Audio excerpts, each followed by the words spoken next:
النهاردة معانا ملخص الحلقة الثالثة من مسلسل أثر بارد. الحلقة دي مليانة مفاجآت غير متوقعة بالمرة.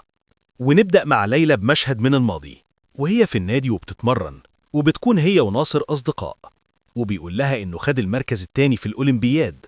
ولما سألته عن المركز الأول بيشاور لها ناحية جاسر، وبيقول لها عنده جيم في البيت وبيتمرن على طول هناك. وبيقرب منهم جاسر ويقول لناصر: إزيك يا صاحب المركز التاني؟ مش تعرفنا؟ قال له: دي ليلى. وقتها جاسر بيقول: انت اللي طلعتي المركز الأول على مشاعر وسمر؟ قالت له: أيوة. وقال لناصر: روح انت هناك مع المركز التاني وخلي المركز الأول مع المركز الأول. واتعرف عليها وسألها: انت في أي جامعة؟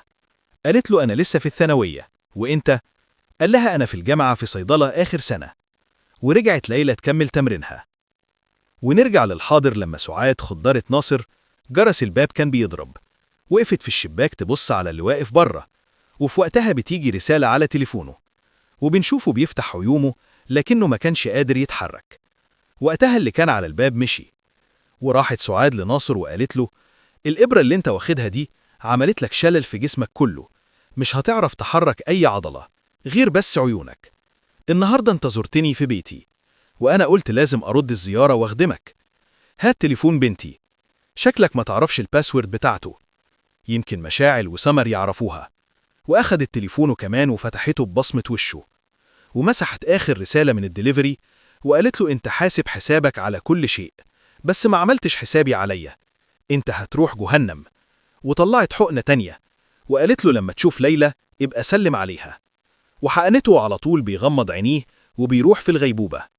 وبالنهار بقى سعاد بتكون في المشرحة، وبيوصل الدكتور راشد وبيقول لها: ايه اللي جابك؟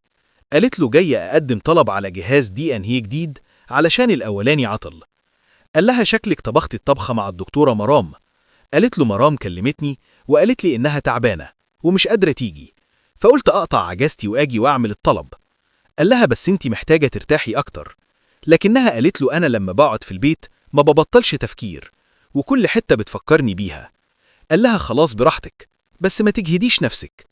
وشوية وخرجت سعاد علشان تعاين جثة ناصر، وأنا اللي كنت فاكرها بتهزر أتاريها هلصت عليه فعلا. وكان خالد موجود وسألها: انت تعرفيه؟ قالت له: أيوة، كان في النادي مع بنتي، عضوي فريق السباحة للشباب، ويوم حفلة بنتي جه وسلم عليا. قال لها: لا حول ولا قوة إلا بالله. وخرج خالد وزميله بيقول له: احنا سمعنا عن قاتل متسلسل، بس أول مرة نسمع عن انتحار متسلسل. وندخل عند سعاد اللي كانت بتفحص ناصر، ولما المصور خد لهم صورة قالت له: لو سمحت احذفها لأن الصورة دي مش واضحة. وخرجت وقالت لخالد: انتحار، هبوط حاد في الدورة الدموية بسبب جرعة زيادة من المسكنات، بس لازم أوديه المشرحة علشان أشوف محتويات المعدة. قال لها: بتشكي في شبهة جنائية؟ قالت له: ما أقدرش أحدد غير في المشرحة. وفي المشرحة بقى ناصر قدامها وبتديله حقنة خلته بيفتح عيونه، وبتقول له: أهلا بأول محطات جهنم، أنا هديك إبرة دلوقتي هتخدرك 12 ساعة ويدفنوك وتصحى تلاقي نفسك تحت التراب. أنا هكون السبب في موتك زي ما أنت كنت السبب في موت بنتي. أهلك هم اللي هياخدوك بإيديهم ويدفنوك تحت الأرض.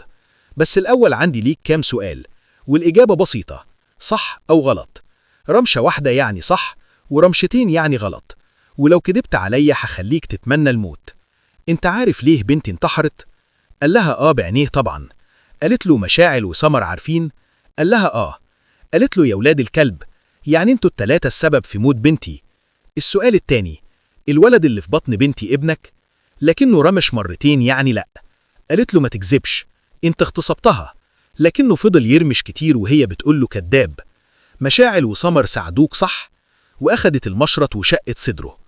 وخرجت وقالت لخالد: زي ما توقعت، انتحار بسبب أخذ كمية من المهدئات سببت هبوط حاد في الدورة الدموية وتوقف القلب، ولقيت جوه المعدة نفس الحبوب اللي لقيناها عنده في البيت.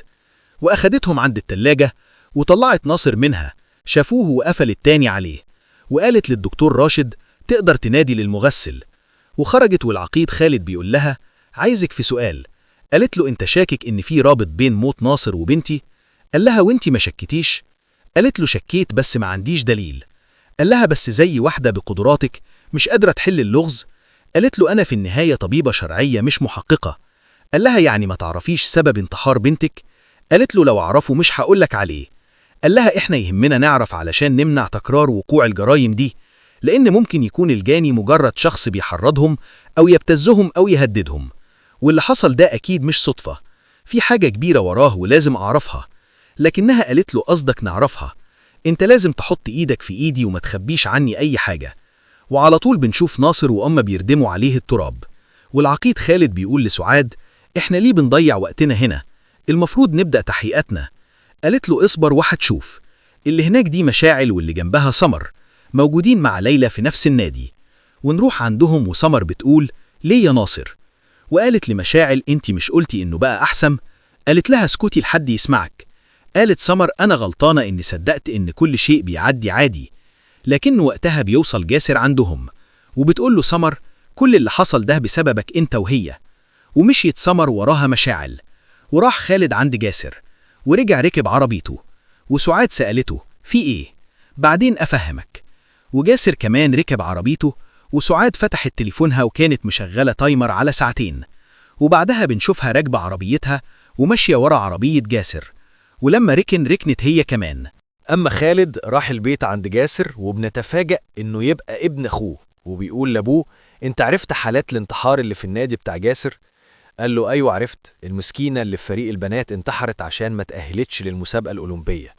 قال له خالد طب أنت عارف جاسر فين دلوقتي؟ لكنه بيقول له جاسر في آخر سنة جامعة، مش عيل صغير هيراقبه. وقتها بيدخل جاسر وبيقول لخالد أنت إيه اللي جابك؟ أنا اللي عندي قلته عند المقبرة. لكن خالد بيقول له أنت في المقبرة قلت لي علاقتكم سطحية، ولما أنا سألت أبوك طلع يعرف ناصر. لو في حد بيهددكم قل لي، أنا عمك وأقدر أحميك. لكنه قال له اللي عندي قلته. لكن خالد بيقول له بس أنا متأكد إن في حاجة أنت مخبيها عليا. قال له جاسر أنت عايز تتهمني بشيء؟ وقتها أبوه بيقول له روح أوضتك أنت. وقال لخالد أنت شكلك ما نسيتش اللي حصل زمان ومستني أي فرصة عشان تنتقم مني. لكن خالد بيقول له اللي حصل ده أنا نسيته، بس دلوقتي أنا عمه وخايف عليه. لكن نبيل بيقول له جاسر ابني ملوش أعمام، يلا اطلع بره بيتي ومش عايز أشوفك تاني. أما سعاد فكانت بتصور عربية جاسر وبتلاقي خالد خارج وركب عربيته. وقتها راحت المشرحة شوية ورجعت البيت عشان تلاقي أبوها قاعد. ولما دخلت وسلمت عليه قال لها انت لسه فاكراني؟ وديني أحسن دار مستنين. قالت له ليه؟ ايه اللي حصل؟ قال لها مش سمعك، سماعتي ضاعت. لكنها طلعتها من الشنطة بتاعتها وركبتها له، وقال لها بقالك يومين ما بتسأليش عني ولا بتأكليني ولا بتشربيني. قالت له معلش أنا أسفة انشغلت. سألها هي ليلى فين؟ بناديها ما بتردش عليا. قالت له ليلى في النادي مش فاضية. قال لها كان في حرامي هنا أنا سمعته. قالت له لا مفيش حاجة. قال لها بس أنا شفته بعيني. قالت له ليلى فين؟ قال لها في النادي. قالت له شوف ليلى متوفية بقالها أسبوعين، انت بقيت بتنسى، روح اوضتك بقى وارتاح. ودخلت سعاد اوضتها وفتحت اللابتوب وبدأت تدور على جاسر، وهي بتسأل نفسها ايه علاقتك بخالد وليه اتغير حاله لما شافك. وشافت صور لليلى مع جاسر في التمرين وبدأت تبحث عن الانتحار بسبب الدارك ويب. وعلى طول بنشوفها في عربيتها ومعاها كورة تنس وبتقطعها. ونزلت حطت الكورة على كالون باب العربية وضغطت عليه واتفتح الباب معاها، وركبت العربية وحطت جهاز تصنت وتتبع واختبرت الجهاز واتأكدت انه شغال. وبيطلع النهار وهي نايمة جوه عربيتها ومستنية جاسر ينزل، وبالفعل شافته وهو نازل وبيركب وبيمشي. وبتطلع سعاد وراه، وفي وقتها بيجيلها رسالة من خالد وبيقول لها ردي عليا علشان أشرح لك اللي حصل. وفي نفس الوقت مشاعل كانت واصلة النادي مع أمها، ونزلت دخلت جوه، ولما أمها مشيت خرجت مشاعل تاني وركبت مع جاسر. لكنها لمحت سعاد وهي في العربية وقالت لجاسر اتحرك بسرعة. قال لها خايفة من مين؟ قالت له مش خايفة بس متوترة. قال لها سمر عاملة ايه؟ قالت له مسكينة طول الليل بتبكي على ناصر. قال لها طب هنعمل ايه دلوقتي؟ قالت له مش هنعمل حاجة، هنفضل مستنيين. وكانت سعاد سمعاهم وهي بتقول له انت عارف ناصر ما بيفكرش، على طول بيتصرف. وشوية وسعاد كانت في الشغل بره في الطرقة، وفي جثة غريق، والضابط بيقول لمرام شكله اتعرض للصعق تحت المية، بس غالبا ما بتسيبش أي دليل على الجسم.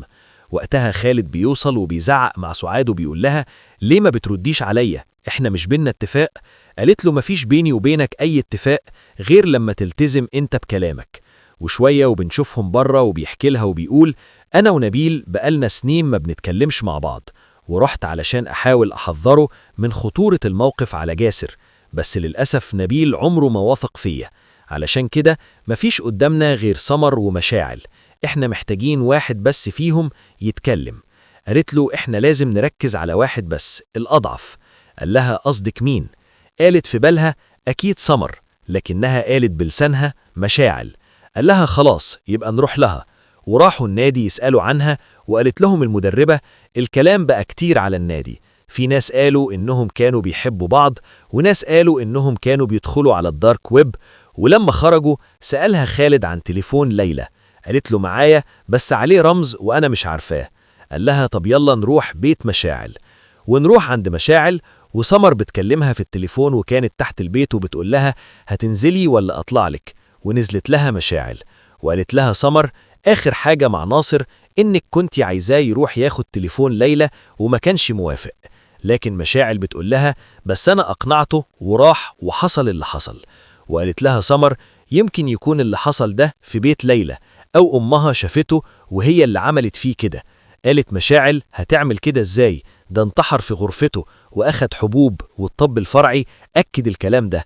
قالت لها الطب الفرعي اللي بتشتغل فيه أم ليلى اللي كانت بتراقبنا في النادي، يمكن تكون هي الدكتورة اللي شرحته وغيرت التقرير. لو عرفت اللي حصل مش هترحمنا، بعد اللي عملته في ناصر هتلف علينا واحد ورا التاني. قالت لها مشاعل بس هي ما تعرفش حاجة، أنا بنفسي كلمت ناصر فيديو كول قبل ما يموت وقلت له يصور لي التليفون قبل ما يكسره.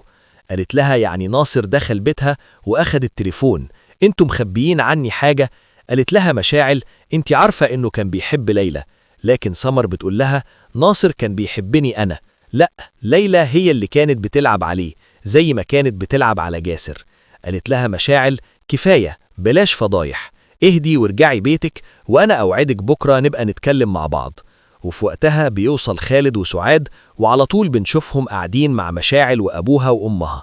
وسعاد بتقول لها ناصر وليلى كانوا زمايلك في النادي، لو تعرفي أي حاجة تفيدنا في اللي حصل لهم. لكن أمها بتقول بنتي ملهاش أي علاقة بحاجة، والنادي مش هتروحوا تاني وما تعرفش حاجة. لكن مشاعل بتقول أنا عارفة حاجة، أنا حاولت أكتر من مرة أنبه ناصر وأقول له يطلع من دماغه بس ما سمعش الكلام. ناصر وليلى كانوا بيحبوا بعض، وليلى كانت متأكدة إن لا انتي ولا جدها هيوافقوا إنه يتجوزوا لأنه كان فقير. وقال خالد لو كان كلامك صح كانوا عملوا كده في نفسهم. قالت مشاعل ليلى بنت رومانسية وعاشت الدور. قال لها خالد طب وسمر اللي كانت بتزعق مع جاسر في المقبرة؟ قالت له انت تعرف جاسر منين؟ قال له ابن أخويا. وقالت أمها أتوقع إن مشاعل قالت كل اللي تعرفه، ملوش لازمة بقى وجودكم هنا.